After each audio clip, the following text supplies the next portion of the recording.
বেথুরিয়া দুর্গা পুজো হয়, যেই দুর্গা পুজো হলো বসে শোনেন জ্ঞানী দল, ব্রাহ্মণে পুজো দিচ্ছিল। পুজো তো খায় নাই ওই মায়, ব্রাহ্মণে পুজো দিয়েছে, সেই পুজো খায় নাই দুর্গা মায়। হাজার মানুষ দাঁড়ায় আছে, কি বলবো আপনাদের কাছে, ওর মধ্যে হীরামন পাগলা ঢুকেছে।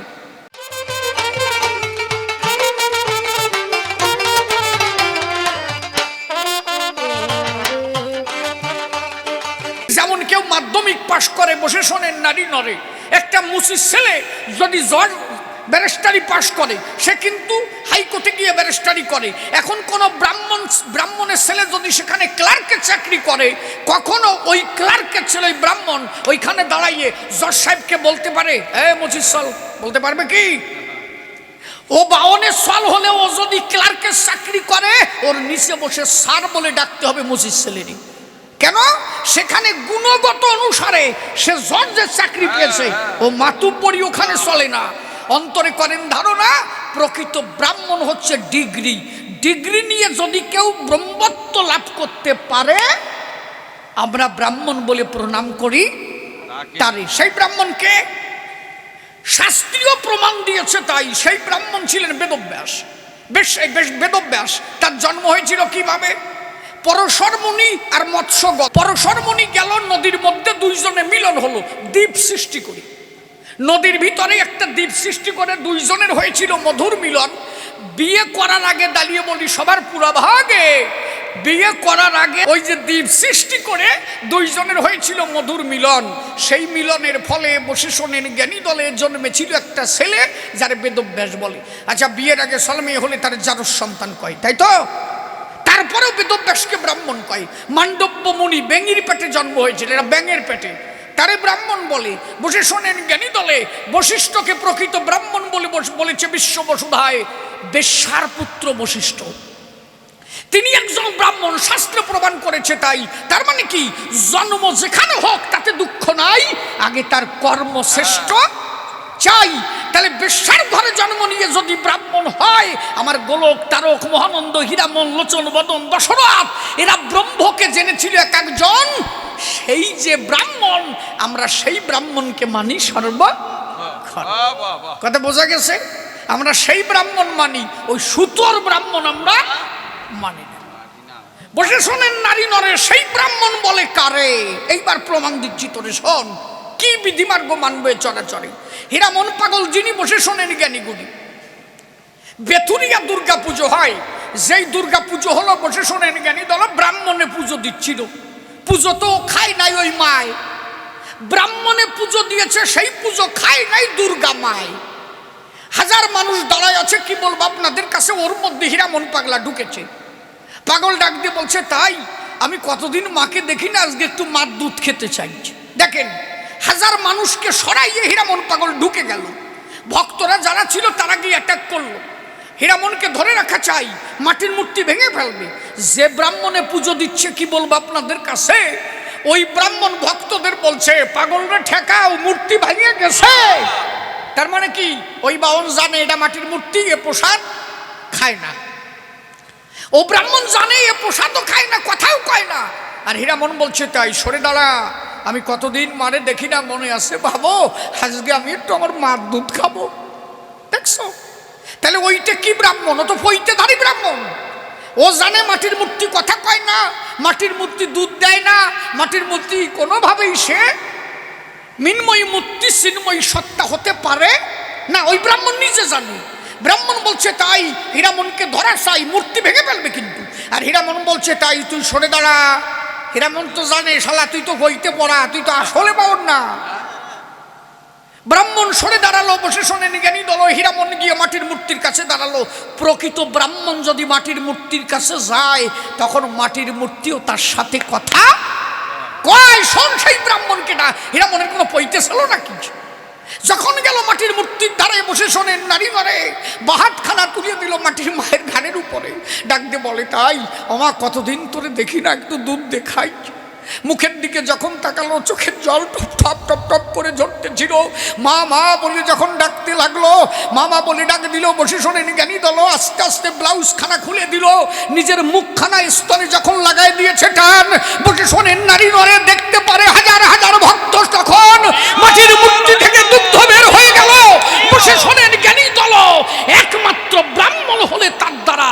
মাটির মূর্তিতেও দুগ্ধ হয় নিঃসরণ। বলি সবার ঠাই হীরামনের কোনো পৈতা নাই, মাটির মূর্তির থেকে দুধ খেয়েছে হাজার হাজার মানুষ, তাই দেখেছে। এই রকম ব্রাহ্মণকে আমরা প্রণাম করি সর্বক্ষণ। কথা বোঝা গেছে? ওরা বলে তাই আমাদের মধ্যে কিছু দোষ আছে। মূল ব্রাহ্মণ যদি না পাও, আমার কথা নাও, নিজের পুজো নিজে দাও। অসুবিধা কোন জায়গায়? তুমি নিজের পুজো নিজে দাও, কিচ্ছু জানো না, অন্তরে করো ধারণা, ফুল পাতা নিয়ে মার কাছে যাও, খালি কান্দো, আর কিচ্ছু তোমার লাগবে না। মা বলবার কানবা, মা বলবার কানবা। এই এত টাকার বিনিময়ে যদি পুজো পাই, দাঁড়িয়ে বলি সবার ঠাই অর্থ দিয়ে পুজো দিলে যদি পুজো হয়, তাহলে নীতা আম্বানি আর ওই মুকেশ আম্বানি ভগবান বান্ধে রাখতে পারতো না? তীর্থে গেলেই যদি ঈশ্বর পাওয়া যায়, তাহলে ওই রকম বৃন্দাবনে কয়খানা ঘর করে রাখতো নীতা আম্বানি মুকেশ আম্বানি। তারা জানতো গোবিন্দ আমি পাবো। নয়, অর্থের দ্বারা ঈশ্বর প্রাপ্তি নয়, ঈশ্বর একমাত্র হতে পারে তোমার প্রেমের দ্বারায়। যদি কানতে পারো তারে আনতে পারবা, তারে। যার কান্না নাই তার সে নাই, যার প্রেম আছে তার হরি আছে। এই জন্য আমি বলি তোমার কাছে কোনো তীর্থের প্রয়োজন নাই। হরিচাঁদ ঠাকুর বলেছে তাই দীক্ষার দরকার নাই, তীর্থেরও দরকার নাই। কেন তীর্থে করবা? ঠাকুর বলেছে তাই যত যত তীর্থ আছে অবনী বাজারে, সত্য বাক্য সমকক্ষ হইতে না পারে। যদি কেউ সত্য কথা কয়, বলেছে দেহের ইন্দ্রিয় বশ করেছে যেজন, তার দর্শনে হয় তীর্থ দর্শন। কি বলেছি? কোনো তীর্থের দরকার নাই। এই যেখানে আপনারা এত মানুষ এসেছেন, আমার কথা রেখেছেন, আপনারা কবি গান শুনছেন, দাঁড়িয়ে বলি সবার ঠাই। এর মধ্যে যদি একজন মানুষ সে তার ইন্দ্রিয়গুলোকে করে জয়, সেই মানুষটাকে দর্শন করলে কোটি তীর্থের দর্শন হয়। তার মানে কি? যদি কোনো সাধুগুরু মহাজনের কৃপা কারো প্রতি হয়, ওই যে বাড়ি যারা ভিক্ষা করতে আসে রে ভাই, দেখা যায় যে ওর মধ্যে যদি কোনো মহামানব ভিক্ষা করতে আসে তোমার আঙ্গিনায়, ওই ভিক্ষার্থী যদি তার ইন্দ্রিয়গুলোকে করে যায়, সেই মানুষকে দর্শন করলে তার কোটি তীর্থ দর্শন হয়। পৃথিবীতে সত্য বাক্যের উপরে আর কোনো তীর্থ নাই। কেউ যদি সদা সত্য কথা বলতে পারে সর্বক্ষণ, তার উপরে তীর্থ নাই এ বিশ্ব ভুবন। তাই হরিচাঁদ ঠাকুর করেছে বারণ, কোনো তীর্থের নাই প্রয়োজন। আমার কথা নাও, ৫,০০০ টাকা ব্যয় করে বৃন্দাবন না গিয়ে ওই টাকা দিয়ে প্রত্যেক দিন ১০০ টাকা করে ক্ষয় করলে ৫০ দিন হয়।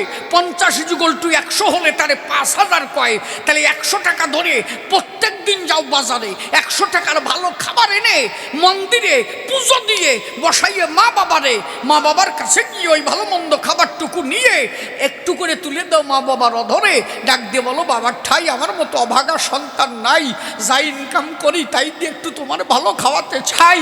বাবা তখন হাত তুলে বলবে গোবিন্দের ঠাই, হে প্রভু এমন ছেলে জানো আমি জন্মে জন্মে পাই। বাবা ডাক দিয়ে বলবে দীনবন্ধু আমার কথা নাও, আমার ছেলে গেলে তোমার দ্বারে, আমি বলি তোমার গোছরে, কৃপা করে ছেলেটাকে তুমি তোমার যুগল চরণে ঠাই দাও। মা বাবা যে আশীর্বাদ করবে তোমায় দান, তাহাতে হবে কোটি তীর্থের সমান। কোন তীর্থের নাহি প্রয়োজন। মাতা পিতা গাছের গোড়া, হরি গাছের ফল, গাছের গোড়া কেটে কেন আগায় ঢালো জল। এই জন্য দাঁড়িয়ে বলি সবার ঠাই এগুলো তো আজকাল পাড়ার কায়দা নাই। প্রথম গন্ডগোল যদি সংসারে হয়, সেটা বৌমা শাশুড়ি, তার আগে আর কেউ নাই। সে যত বড় ভালো শাশুড়ি হোক আর বৌমা হোক, যা পরিস্থিতি দেশে, তা তো পাড়ার কায়দা নেই। কেনা পারবা কও? কই মাছ খাবেই। স্বামীর অবস্থা ভালো না, বউটা কুইন্টাল ১.৫ ওজন হয়ে গেছে, স্বামীর ওজন কেজি 40ই রয়েছে। এখন বাজারে স্বামী গেছে, দেখে যে একটা কই মাছ উঠছে, ৩.৫ হাত কই মাছ। রবি বেশি কই বললাম নাকি? গল্পের কই অত ছোট করে কেন কইছি, বড় করেই কই। ৩.৫ হাত কোরই কয় নাম্বার লাগবে, সেইভাবে তো বলতে হবে না? তাহলে সে ৩.৫ হাত কই পাইছে, ওই নিয়ে বাড়িয়েছে। মানে মাইয়ে ছেলের অবস্থা কি খালি তাই ভাবো। তোমাকে জায়গার মারা ভালো, আমাকে ওই জায়গার কথা করছে। ওই কই মাছ বাড়ি নিয়ে আসছে, বউটি ওই দেখছে। স্বামী বলছে দেখ আমার তো শরীর অবস্থা ভালো না, আমি তো আস্তে আস্তে রোগাই হয়ে গেলাম, তা আমারে কবিরাজে কইছে এই কই মাছ খালি আমি তা মোটা তাজা হব, তোর সাথে আমি পারবো। এই চুপ কর, শয়তান বোঝে না কথা। দুইজনে রয়ে গেছে, বউটা ওই কই মাছ কাটি কুটে রানতে যে ভাবতে যে শালা শয়তানি করার জায়গা পাও না, কই মাছ খাস কানে তোরে খাওয়া বাড়ি দেইস কেন। রান্না টান্না করিয়ে শস্য বাটা টাটা দিয়ে ওই কই মাছ রাঁধছে, রান্ধে থালে নিয়ে ভালো তলের প্রদীপ সাজাইয়ে আরে সে স্বামী সেবা আসছে আজকে। স্বামী ভাবতেছে যে এইভাবে তো জীবনে সেবা দেয় না। বলে কিরে তা আজকে এতভাবে সেবা দিচ্ছিস? বলে এ সেবার কারণ আছে, ওই যে তুমি কোলে আস এই কই খাইলে পারবা নেই, এই জন্য আমিও সেইভাবে সেবা দিলাম যাতে গোবিন্দর কৃপা তোমার প্রতি হয়। কই দিয়ে সেবা দিছে, এখন কেবল এক মুঠ ভাত খাইয়ে কই মাছে হাত দেবে, এন পাশে বসে কাঁদতেছে। তোমরা পারো, তোমরা পুরুষ মানুষ না, তোমরা পারো, খাও খাও, তুমি খাও, তোমার শরীর ভালো হোক। আমি মনে যাই, দুঃখ নাই, আমি যেন দেখে যাই তোমার শরীর ভালো হয়। এই পাশে বসে যদি এইরকম কান্দিস খাওয়া যায়, তো এইরকম কাঁদতেছিস কেন? বলে আমি এখন কব না, তুমি খাও, তুমি খাও। আমি এখন বললি তুমি বিশ্বাস করবা না, তুমি ভাববা না যে ওই কই মাছ আমি খাতে চাইছি। আমি বলবো না, তুমি খাও, কিন্তু তোমরা পারো, তোমরা যে কি পারো, পুরুষ মানুষ ইনকাম করো, খাতেই পারো, খাও। ও না এ কান্দিস। স্বামী কয় যে শোন সঠিক করে কি হয়েছে, এত কাঁদতেছিস কেন? তুই তো এরকম কান্দিস না, আর এইভাবে সাবাও দিস। কয় যে আমি কব, কতি কও তারি কই? বলে হ্যাঁ ক কি? বলে এই কালার দিয়ে আইছিল। বলে কালার দি? বলে কেন চেনো না যে ওই ভাড়ার কালার দি? যে বিক্রি টিক করে? বলে হা হা হা। বলে কি কয়ে গেছে? বলে আমারে পরিষ্কার বলে গেছে, তোর তো এই 18 বছর হয়ে গেল সলমাই হয় না, আমারে না স্বপ্নে একজন আদেশ দিছে, স্বামীর পাতের কই মাছ যদি কেউ খায় তার নাকি সল হবে। আমার তাই বলে গেছে, মানে ওর পাইন মারবে তো, ওই কই মাছও খাতি দেবেন না তো, ও কই মাছ হলে ও খাবে। স্বামী বলে তাই? তাহলে তোরে তাই কইছে? বলে হ্যাঁ চোখ চোখ করছি কইছে। কয় যে নে তাই, তাহলে তুই অর্ধেক খা, আমি অর্ধেক খাইছি। অর্ধেক ভাঙতে যাবে, এর মধ্যে কইছে দাঁড়াও, আগে এই তো কথা না কই তার আগে তো তুমি ভেঙে বেলা দেইছো, সর্বনাশ করে ফেলছালা কিন্তু তুমি। বলে কেন কি হয়েছে? বলে কালার দি কয়ে চলে গেছে, তারপরে ডলার দিয়ে আইছে লোক।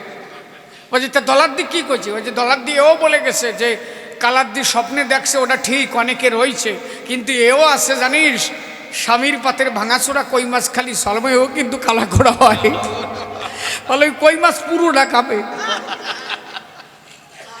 কয় যে ডলার দিয়ে এও বলে গেছে যে ওই কই মাছ ভাঙাচোরা খালি সলমাইও কিন্তু ভাঙাচোরা হবে।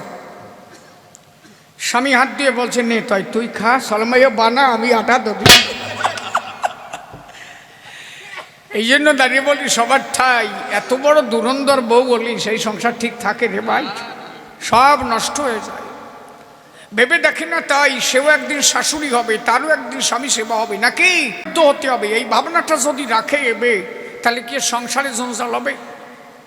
একটা সংসার পবিত্রময় কখন হয়?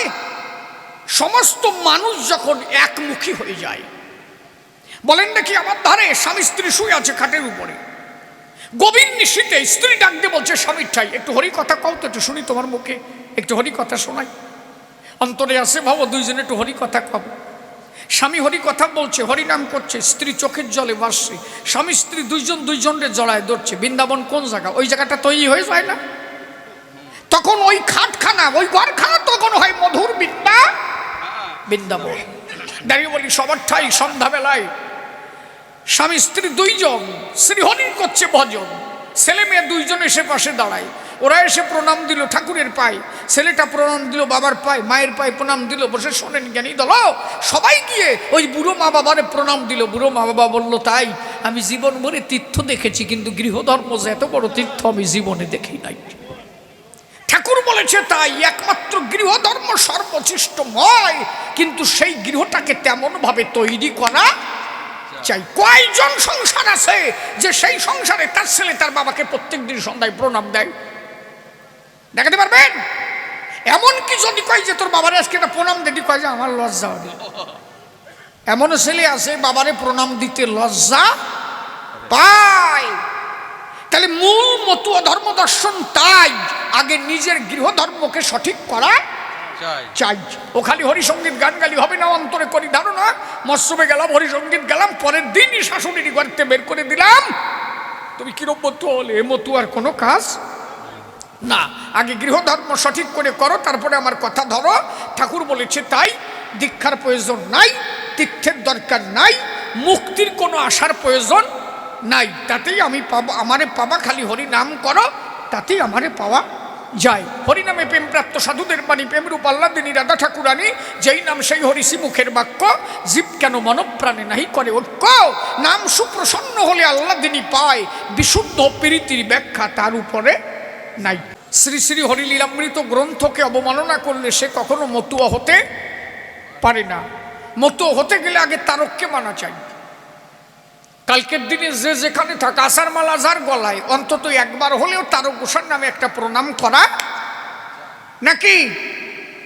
আরে কার্তিক টার্তিক পরে এরা কি করিছে আমার তরে, কৌদি আমার দানে পুজো দেশ দেও তারে, আমি বারণ করি না নাকি?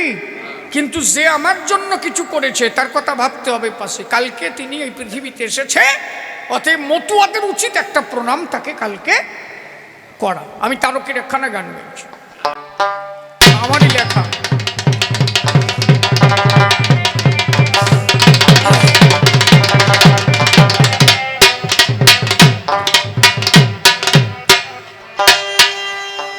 আমার তারক চাঁদের নাই তোরা,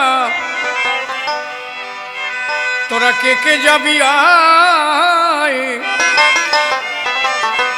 ওরে গোনা দিন গেল ফুরাইয়া।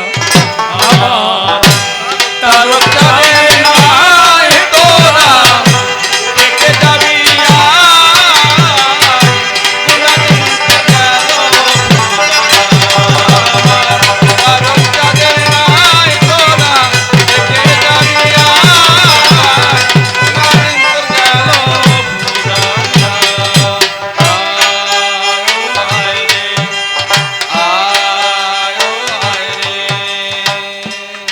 মার্গ শিষ্য আমাবস্যা শনিবার দিনে,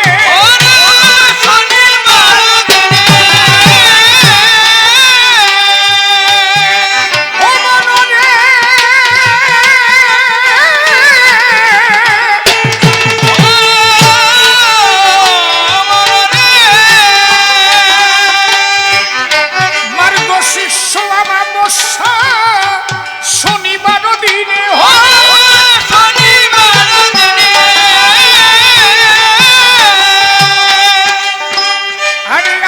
শক্তি মহামায়ার পূর্ণ কি পাবনে, শ্রী তারক নাম লো ভুবনে, শ্রী তারক নাম লো ভুবনে, শ্রী তারক নাম লো ভুবনে, জগতাল করিয়া রে। জয় জয় তারক গোসাই প্রেমানন্দে, হরি হরি বল, হরি হরি বল।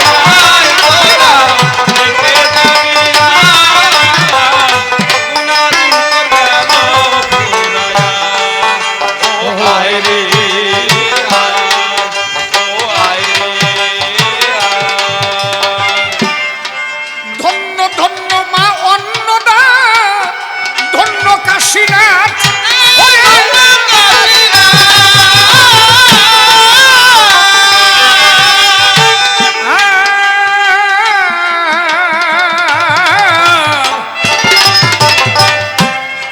ধন্য ধন্য মা অন্নদা, ধন্য কাশীনাথ,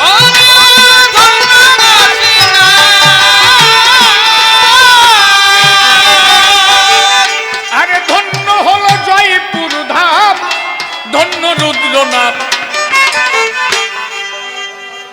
আরে ধন্য হলো বিশ্ব জগৎ, ধন্য হলো বিশ্ব জগৎ আমার তারককে পাইয়া রে।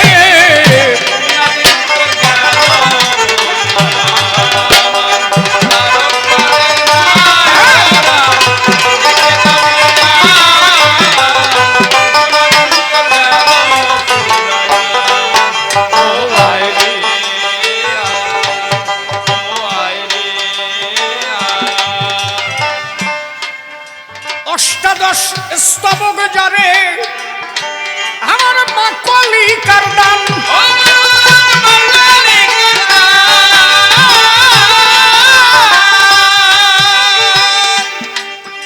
ও তার কাঁধে বসে গেয়ে দিত আমার শ্রীহরি চাঁদ গান, ও যার কাঁধে বসে গেয়ে দিত আমার শ্রীহরি চাঁদ গান।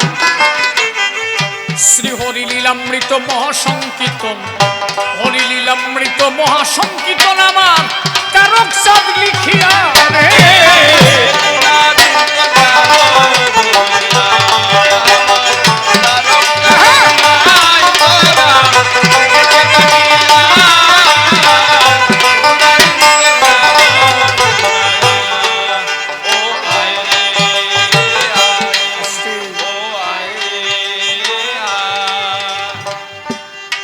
আমার তারক গোস্বার কথা,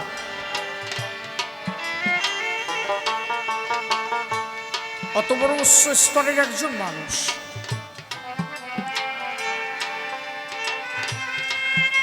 যেদিন ঢাকায় তারক গানে যায় স্বয়ং আদ্যাশক্তি মহামায়া যারে অষ্টাদশ স্তবক দান করেছিলেন, একদিন কবিরাজপুরে তারক গোসাই কবি গানে গেল, বসে শোনেন জ্ঞানী দল ধর্ম সভাস্থান। কবিরাজপুর আসরে তারক আমার গাইছে কবি গান, আসরে দাঁড়াইয়ে তারক গান গাইছে। কাঙালি নাম করে একজন লোক তার ছেলেটাকে নিয়ে কবি গান শুনতে গেছে।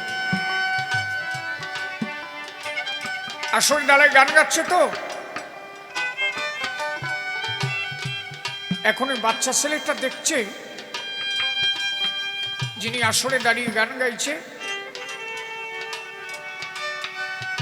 ওনার কাঁধের পরে বাচ্চা একটা ছেলে, দুটো পা বুকের উপরে দোলে, কি জানো কি বলে,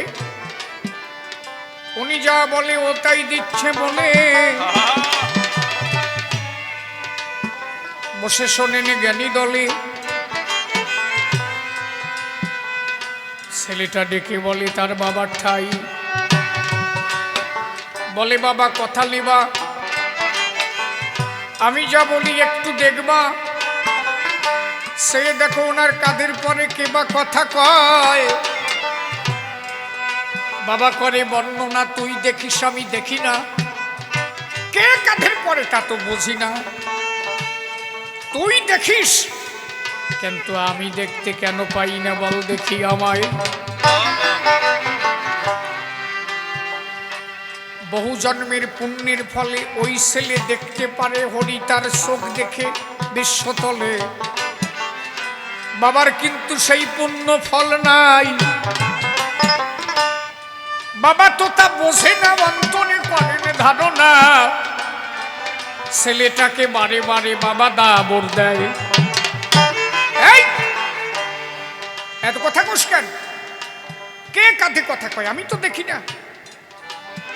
ছেলেটাকে যখন দাবর দিল ছেলেটা চুপ করে গেল, মনে মনে ছেলেটা ভাবিল তখন,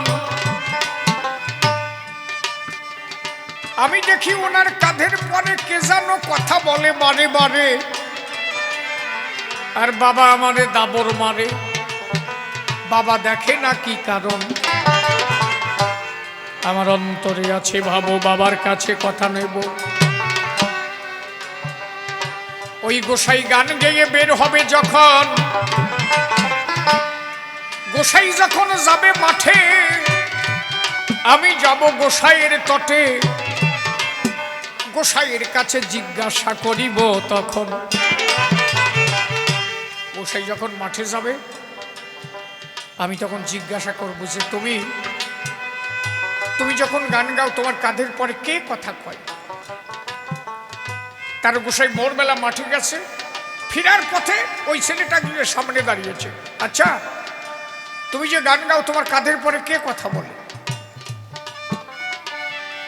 ছোট্ট একটা ছেলে, তুমি তারে কোথায় রেখে আসলে। তার গোসাই করে বর্ণনা, আমার কাছে তো কেউ ছিল না, বলে না না, বাচ্চা একটা ছেলে তোমার কাঁধে কথা বলে।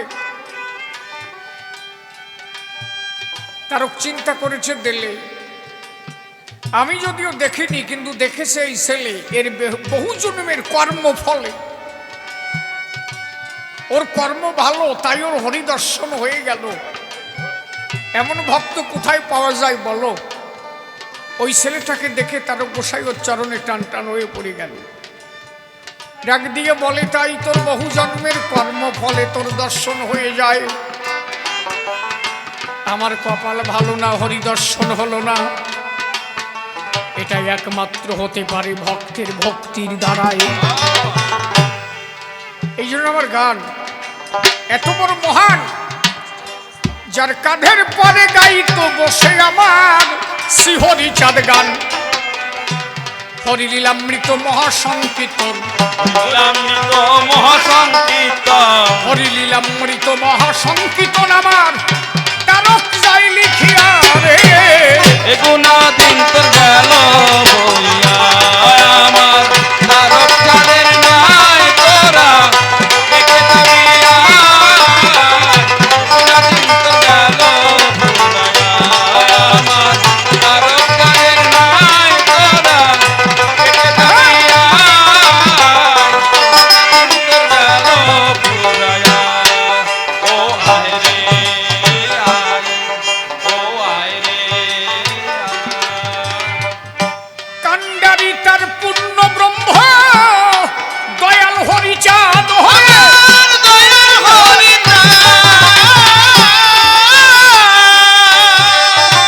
ওরে মহানন্দ মৃত্যুঞ্জয় হীরা দশরথ লোচন, তারা পূর্ণ শক্তি করলো অর্পণ। তারা পূর্ণ শক্তি করলো অর্পণ আমার তারককে দেখিয়া রে। এগুনা দিন তোর গেল হরি হরি বল।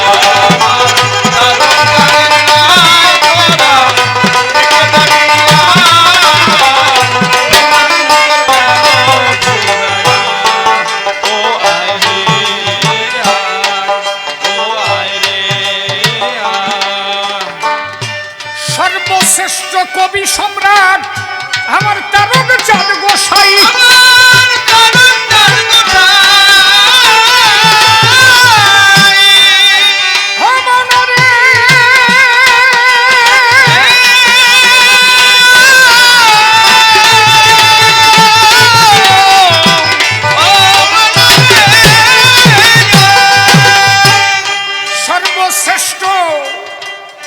সর্বশ্রেষ্ঠ কবি সম্রাট তারক চাঁদ গোসাই।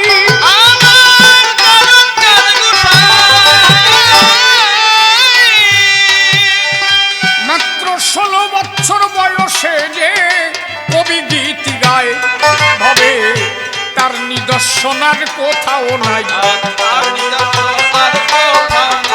তবে এই নিদর্শন জগতে নাই, যা তারক যাই দেখাইয়া রে।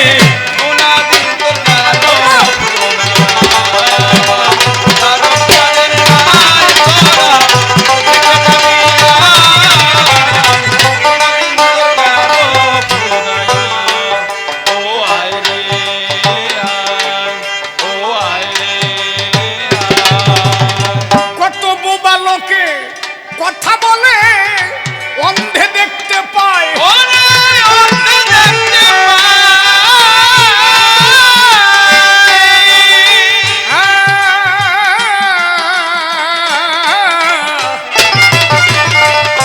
কত বোবা লোকে কথা বলে, অন্ধে দেখতে পায়।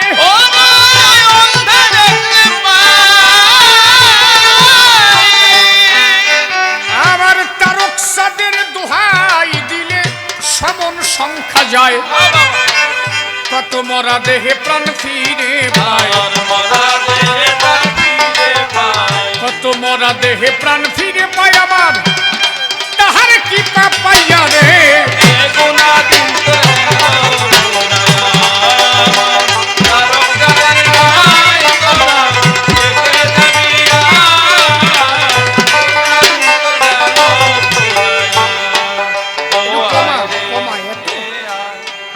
ও আয় রে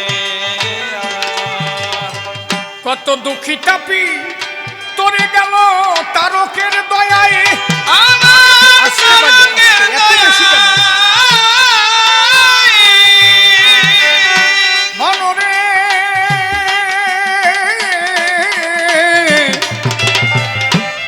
দুঃখী তাপি তোরে গেল তারকের কি পায়ে।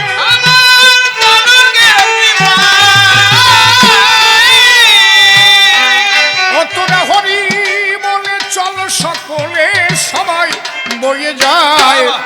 অধম শিশিরের কপাল ভালো নয়, শিশিরের কপাল ভালো না, অধম শিশিরের ভাগ্য ভালো নয়, রইল মায়াতে ডুবিয়া রে। কোনা দিন তোর গেল পুরায়া, তারকাদের নাই তোরা থেকে যাবি না। কোনা দিন তোর গেল পুরায়া, ও আয় রে আয়, ও আয় রে আয়। আজ ভূমিকাতে সবা মাঝে আমি তারক চাঁদ গোসাই, বিপক্ষেতে নিবারণ শুনেছেন সবাই। বিভিন্নভাবে প্রশ্নপত্র করে গেছে দাম,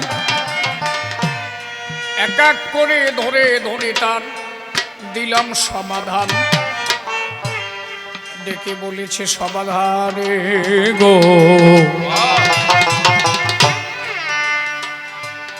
জানিবার বিষয়ে একটু ব্যাখ্যা করে কহিও তুমি ধর্মসভার ঠাই। এরা বিধিমার্গ মানে না কেউ, কেন বিধিমার্গের উপরে বসে বসে শোনেন যত ভক্ত নারী নরে। কিছু বিষয় আছে নিজে বোঝার বিষয়, আপনি এটা কাউকে বোঝাতে পারবেন না। আপনি নিজে একটু অনুধাবন করেন বিষয়টা কি, এইটা নিজেকে লক্ষ্য করে শুনতে হবে। আজকে আমার এই সমাজের মানুষ যারা কখনো কোনো স্কুলে প্রবেশ করতে জায়গা পায়নি, যারা কোনো ধর্মীয় মন্দিরে স্থান পায়নি। আজকে আমার দিকটা কেন, ও একটা ছবি দিয়ে গেল তারক গোসাই।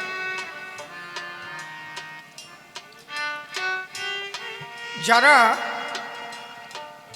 কোনো স্কুলে কোনোদিন জায়গা পায়নি, কোনো মন্দিরে ঢোকার জায়গা পায়নি, এর মূল কারণ ছিল ব্রাহ্মণ্যবাদ। এমনকি যিনি ভারতবর্ষের আইন লিখেছিলেন বাবা সাহেব বি.আর. আম্বেদকর, এনার মতো মানুষ যিনি কোনোদিন স্কুলে গিয়ে নিজে কোনো পাত্র ধরে জল খেতে পারেননি, কোনো পাত্র তাকে স্পর্শ করতে দেওয়া হয়নি। কেন? ব্রাহ্মণরা বলতো উনি কোনো পাত্র স্পর্শ করলে তাতে সুচ লেগে যেত।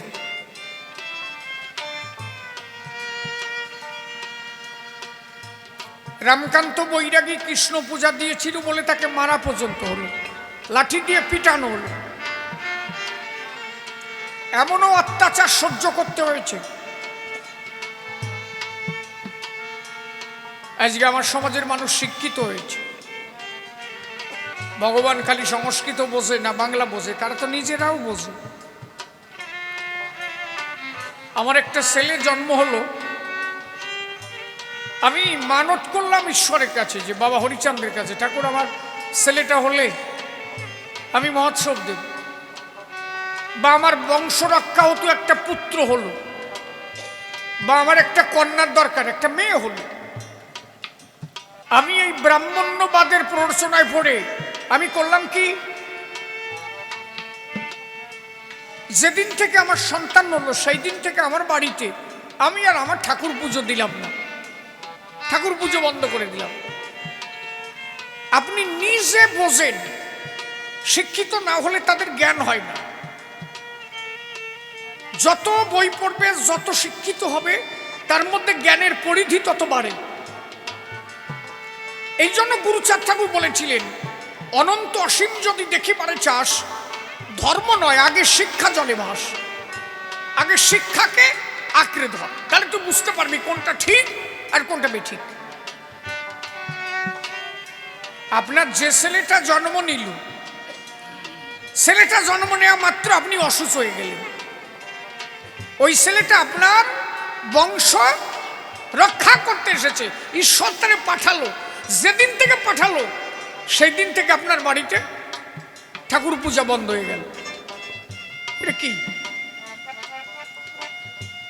এত ডেকে যারে আনলেন, ঈশ্বর পাঠালো, সেই দিন থেকে আপনার বাড়িতে ঈশ্বর পূজা আর নেই। সুস, এ সুস কোথায় আছে দেখাতে পারো আমারে? মা বাবা মরে গেলে চুল ফেলাতে হবে, চুল ফেলে দিলে সব সুস কমপ্লিট হয়ে যাবে। চুল কি খালি মাথায় নাকি? কত জায়গা আছে না, খালি মাথার চুলে দোষ করছে, তলার চুল তোর বেশি বেতাম, ওটা তো আগে শাসা দরকার নাকি? ও কয় যে পেট্রোল ধরে আগুন দিতে হবে। একটা মানুষের অল বডি বড়া চুল, লোম আছে কিনা?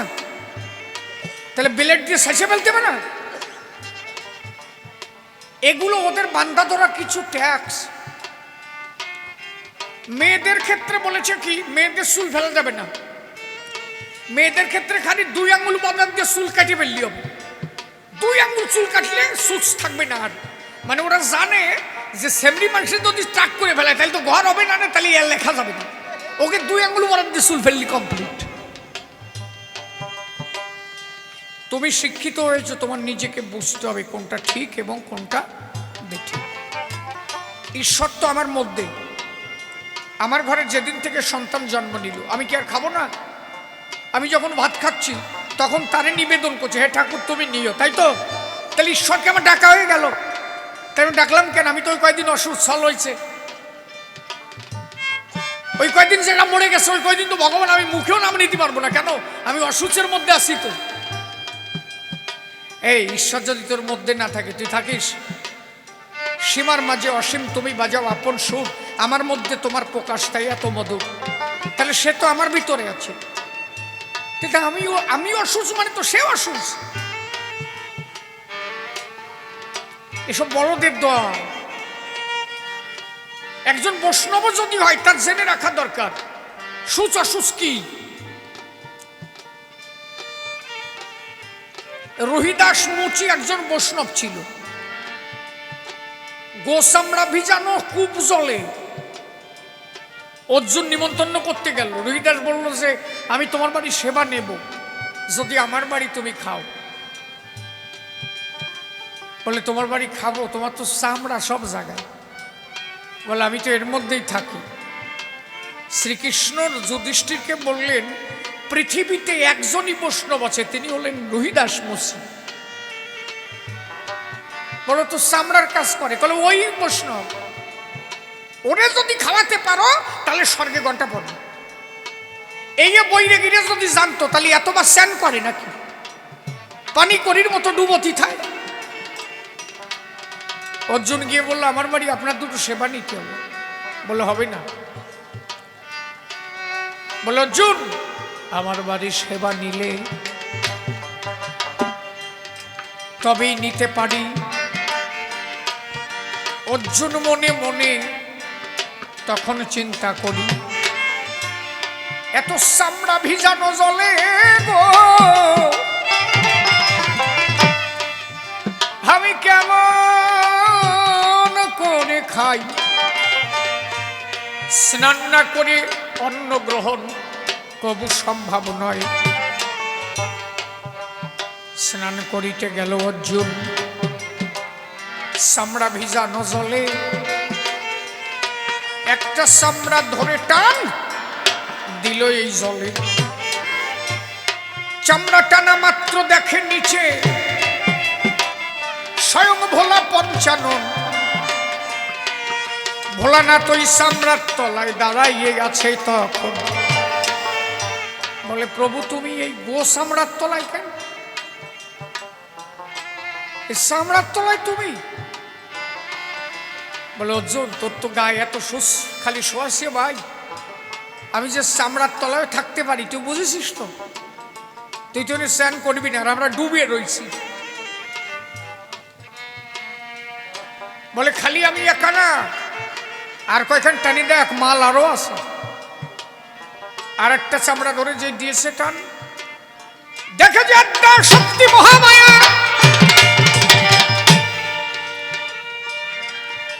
মা তুমি ওই এই জায়গা। বলে, মা তুমি এখানে? বলে, আমি এখানে, আরো আছে। আবার চামড়া ধরে যেই দিয়েছে টান, দেখে গঙ্গা দেবী রয়। বলে, গঙ্গা মাতা তুমিও হেতা? আমি বুঝে দেখলাম তাই। হ্যালো হ্যালো, তুই হাত দিচ্ছিস নাকি?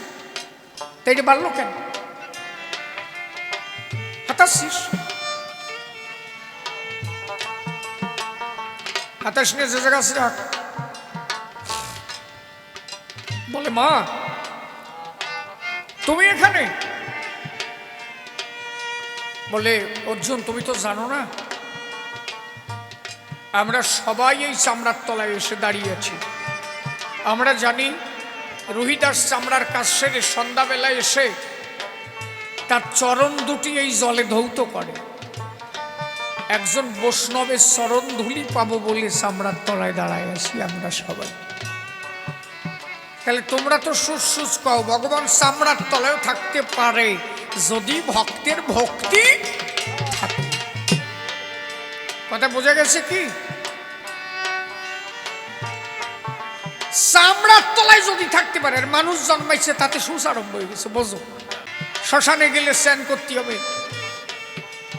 মানুষ পুরাই এসেছো, এতদিন তোমার বাড়িতে আর পুজো হবে না। যেদিন থেকে একটা মানুষ দেহত্যাগ করে সেই দিন থেকে আরো বেশি করে ঈশ্বরের আরাধনা করতে হয়। এগুলো ওদের একটা বদমাইশি ছাড়া আর কিছু না। তো আমার মানুষ যাতে কোনোভাবে তার কাছে না যেতে পারে, তার কাছে জায়গা না পায়, ওই কয়েকদিন ঈশ্বরের আরাধনা বেশি করে করতে হয়। কেন? হে ঠাকুর, আমার বাবা তোমার উদ্দেশ্যে রওনা দিয়েছে, তার জীবনের যদি কোনো পাপ থাকে আমরা বহন করলাম, তুমি কৃপা করে তাকে তোমার চরণ তলে জায়গা দিও। ওই কয়েকদিন আরো বেশি করে ঈশ্বরকে ডাকতে হয়। তোমার ডাকে, তোমার চোখের জলে যেন ঈশ্বরের চরণ ধৌত হয়। তোমার ডাকে তার যেন, তার যদি কোনো সাজা থাকে তাও যেন মুক্ত হয়ে যায়। কারণ সন্তানের সঙ্গে পিতার একটা সম্পর্ক থাকে। ওই পিতার থেকে সন্তানের জন্ম। দেহখানা কার? পিতা। দেহখানা কার? মাতা। এই জন্য পবিত্র জীবন যাপন করে এই দেহের একটা কাজ করতে হয়। ওই কয়দিন বেশি করে ঈশ্বরের আরাধনা করতে হবে, বেশি করে ঠাকুরকে ডাকতে হবে, যাতে আমার মা বাবা তোমার শ্রী চরণ তলে জায়গা পায়। আজকে আমার সমাজের মানুষ এটা ভুলে গেছে। আর আমাদের মধ্যে কিছু লোক আছে যারা বলে, বাপ দাতা আমার ওই বাউন মানিয়ে গেছে, আমার তো মানতেই হবে। আরে বলো, তোর বাবা কোনোদিন প্রাইমারি স্কুলে যেতে পারে না, তা তুই তো বিয়ে পাস করেছিস কেন? তুই স্কুলে যাস না নাকি? তুমি সেই ব্রাহ্মণ মানো যে ব্রাহ্মণ প্রকৃত ব্রহ্মকে জেনেছে। আর নলে কোন একটা মতো এনে কাজ করো। তুমি কি জানো প্রকৃত বৈষ্ণব যারা নবদ্বীপে, যে দেখবো, আমি বলে যাচ্ছি, যদি কারোই ব্রাহ্মণ নিয়ে সন্দেহ হয়, আমি বলে গেলাম, তুমি নবদ্বীপে যাবা। নবদ্বীপে যদি কোনো বৈষ্ণব মারা যায়, তার শ্রদ্ধার কাজ কোনো বৈষ্ণবকে দিয়ে হয়, কোনো ব্রাহ্মণ লাগানো হয় না।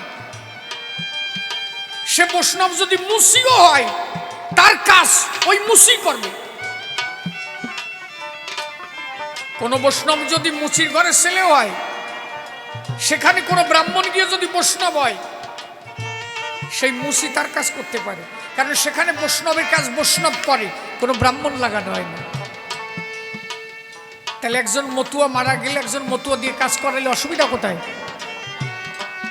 ব্রাহ্মণের মধ্যে চা পাওয়া আছে, একজন মতুয়ার মধ্যে চা পাওয়া নাই, একজন বৈষ্ণবের মধ্যে চা পাওয়া নাই। ব্রাহ্মণের কাছে যাবা, ধনং দেহি যশং দেহি রূপং দেহি, মানে কি?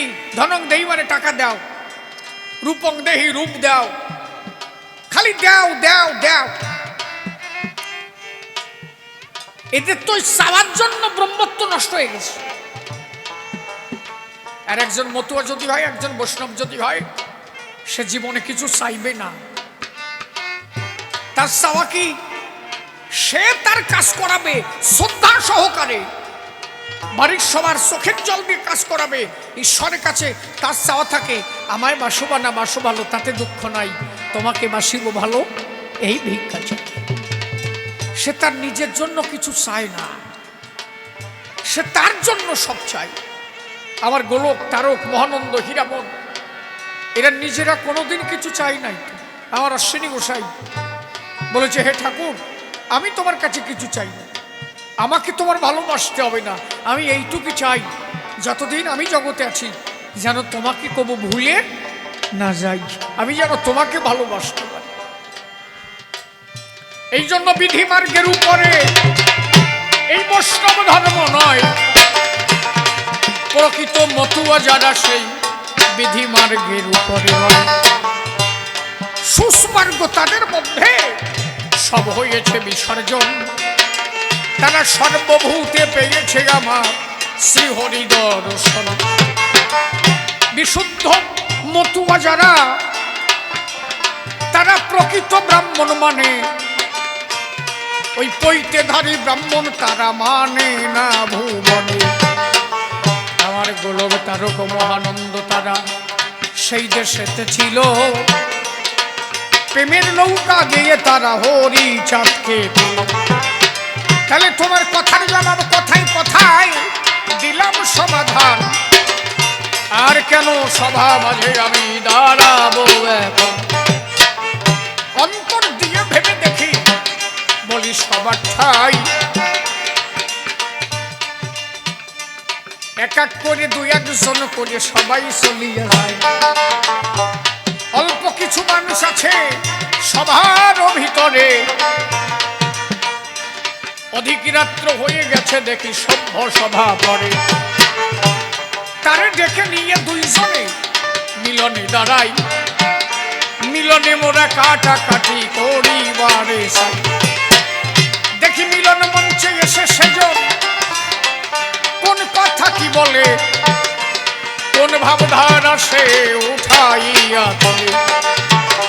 আর কেন বেশি মনে টানে, বেশি বলতে যাই, আয় আয় দুইজনে সভা মাঝে মিলন গীতি গাই। নাকি মিলনে জরা যদি মনের কাটাকাটি হবে, আর কেন দাঁড়াইব সভ্য সভায়? অন্তরে অন্তরে করিলাম ধারণা, আর তবে বেশি কথা বলিতে যাব না। সবার আশা পোষা পাখির গানটা শুনবে, পোষা পাখির গানটা গাই, তারপরে নাকি বাবা মিলনে যাই। পোষা পাখির গানটা গেয়ে তারপরে মিলন। হা হা হা।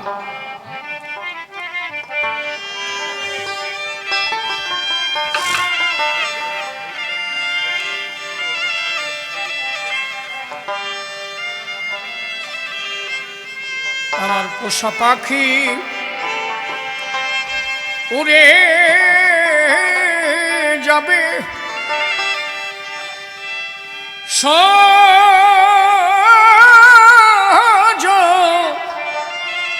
সজনী একদিন, ভাবি নাই মনে পোষা পাখি উড়ে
বাজায়, ছোট্ট করে নে না সবাই।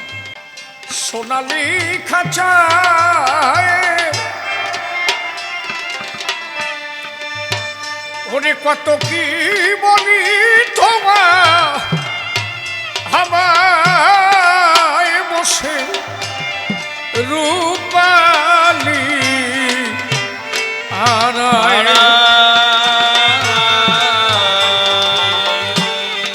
স্ফটিকের মাটি ভরে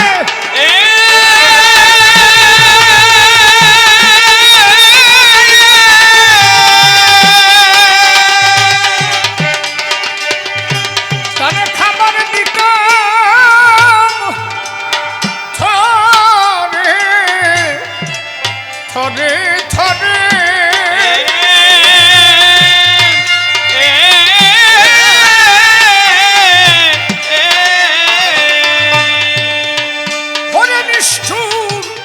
পাখিয়া মা খাইতো ভাগ মনে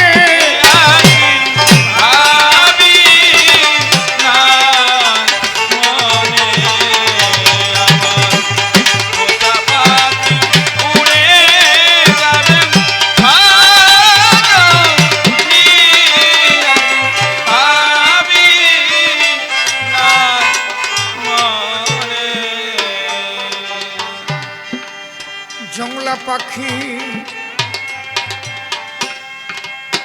করলো সর্বনাশ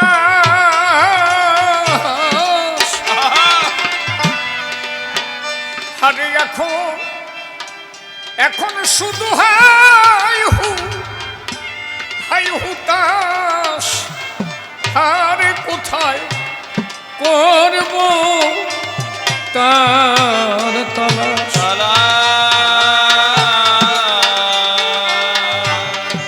বনের পাখি বনে গেল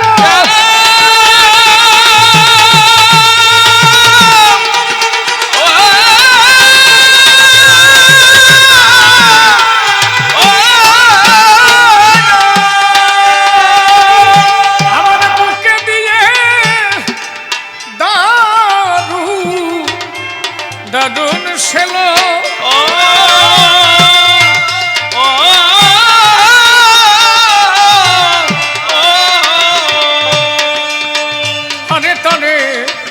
আর কি ফিরে পাবো জীবনে একদিন ভাবি না মনে আমার পোষা পাখি উড়ে যাবে ভালো কি একদিন ভাবি না মনে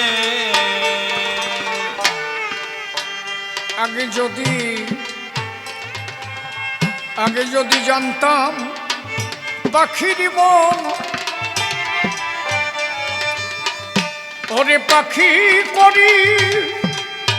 করিবে এমন তারে দিতাম না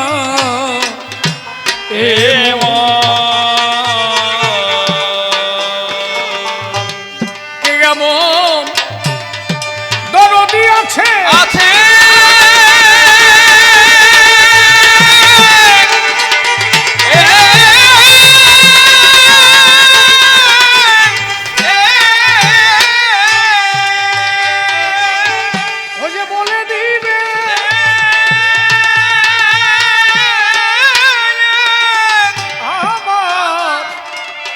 আমার কাছে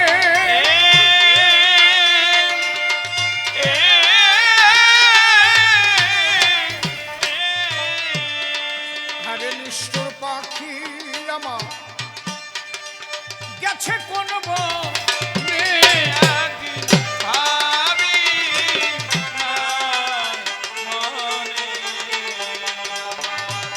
পোষা পাখি উড়ে যাবে ভাবি